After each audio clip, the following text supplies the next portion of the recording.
The boys remembered the sound first. Not the gunfire, but the low roar that rolled over their village in the dark like a storm.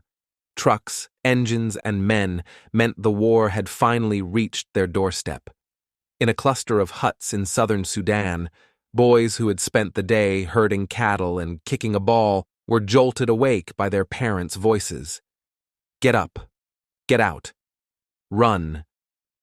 Outside, the night sky glowed orange. Houses built from mud and thatch burned fast. Militias had come hunting rebels and anyone suspected of helping them.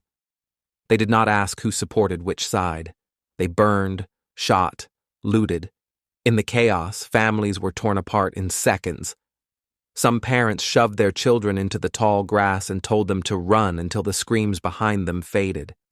Among those children were boys who would later be known by a name the outside world gave them, the Lost Boys of Sudan.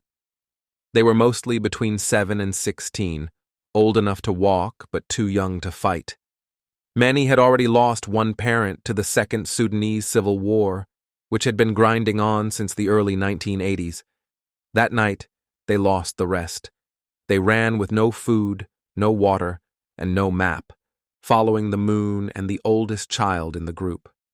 At first, they thought they would be gone only a day or two. They expected to reach the next village, find relatives, and wait for their parents.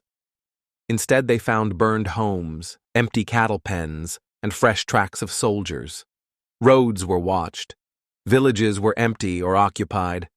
The only choice was to keep walking toward borders most of them had never seen. They formed long lines on the open plains, hundreds of barefoot boys moving through scrub and thorn bushes under a hard sun. Younger children struggled to keep up. Older boys carried them until their own legs shook. Some children fell behind anyway.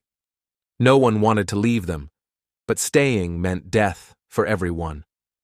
Those still able to walk listened to the voices behind them fade and understood what it meant when they did not hear a younger child again. Food disappeared first. They ate wild berries, leaves, and sometimes nothing at all for days. Water came from muddy holes or small streams that dried without warning. Some boys drank from ponds where animal carcasses floated, risking disease because thirst left them no choice. At night, they huddled together on the ground, taking turns staying awake for lions and hyenas. They had seen what those animals did to cattle, and now they knew they were no safer. As they moved, they began to organize themselves.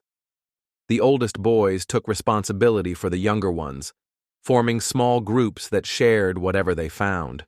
They prayed in Dinka, Nur, and Arabic, asking God to let them see their families again, or at least survive until morning. After weeks of walking, the first of the boys reached refugee camps in western Ethiopia, places like Panido and Etang. What they found was not the peaceful town they had imagined, but it was a pause.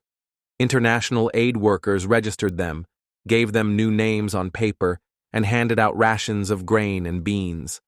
The boys built shelters from branches and plastic sheeting and tried to create a version of normal life inside the fences. There were no parents, so the boys made their own rules. They woke early, lined up for food, and attended classes taught by volunteer teachers using scraps of paper and a few worn-out textbooks. They played soccer with balls made of tied-up clothing and argued over who would one day go back to rebuild Sudan. In 1991, the war found them again. Ethiopia's government collapsed, and fighting spread around the camps. Once more, they were told they had to move.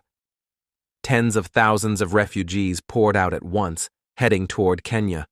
Boys who had finally felt rooted were back on the road, carrying the same plastic bowls and blankets they had arrived with years earlier. To reach Kenya, they had to cross the Gilo River, a wide stretch of water with a strong current and steep banks. There were no boats. Under fire from fighters on the shore, desperate refugees jumped in, many unable to swim. Those who made it across later described seeing bodies float past and children swept away. Some boys who had survived years of walking and hunger died in a single afternoon at that river, Estimates vary, but aid agencies believe more than 20,000 boys began the trek out of Sudan. Roughly half did not survive the years of flight.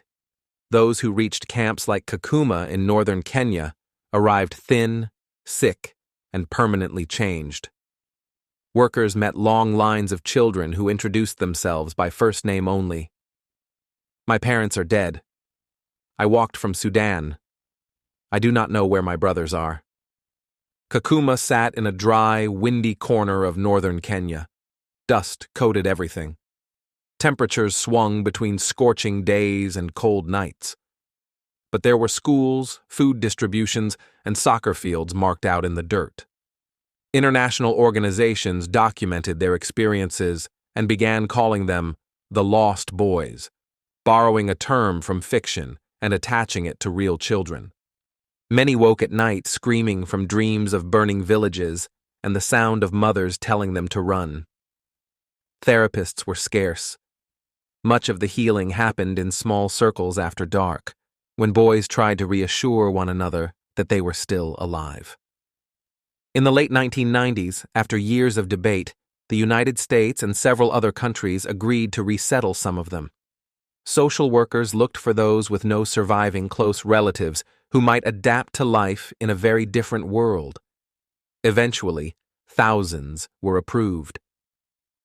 The boys, now teenagers and young men, practiced simple phrases in English. "Thank you, my name is, I come from Sudan."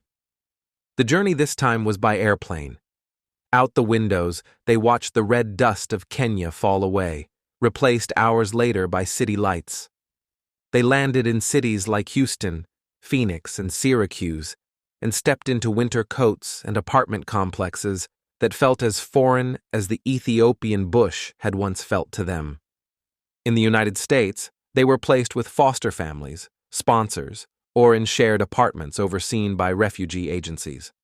They learned to ride buses, clock in at warehouses, and use microwaves. Many juggled night shifts with high school classes they had started years late. The war that had driven them from their homes eventually produced a peace agreement, and, later, the creation of South Sudan. Some of the former lost boys returned to visit, stepping onto soil they had fled as children. They found villages rebuilt or relocated, relatives grown old, and graves for those who had never made it out. Others chose not to go back, building new lives abroad while carrying Sudan inside. When people talk about the Lost Boys of Sudan today, they often focus on images of thin teenagers stepping off planes or on documentaries that followed their adjustment. Behind every image is a chain of moments that began with a single night of panic in a village under attack and stretched across years of walking, hunger, and uncertainty.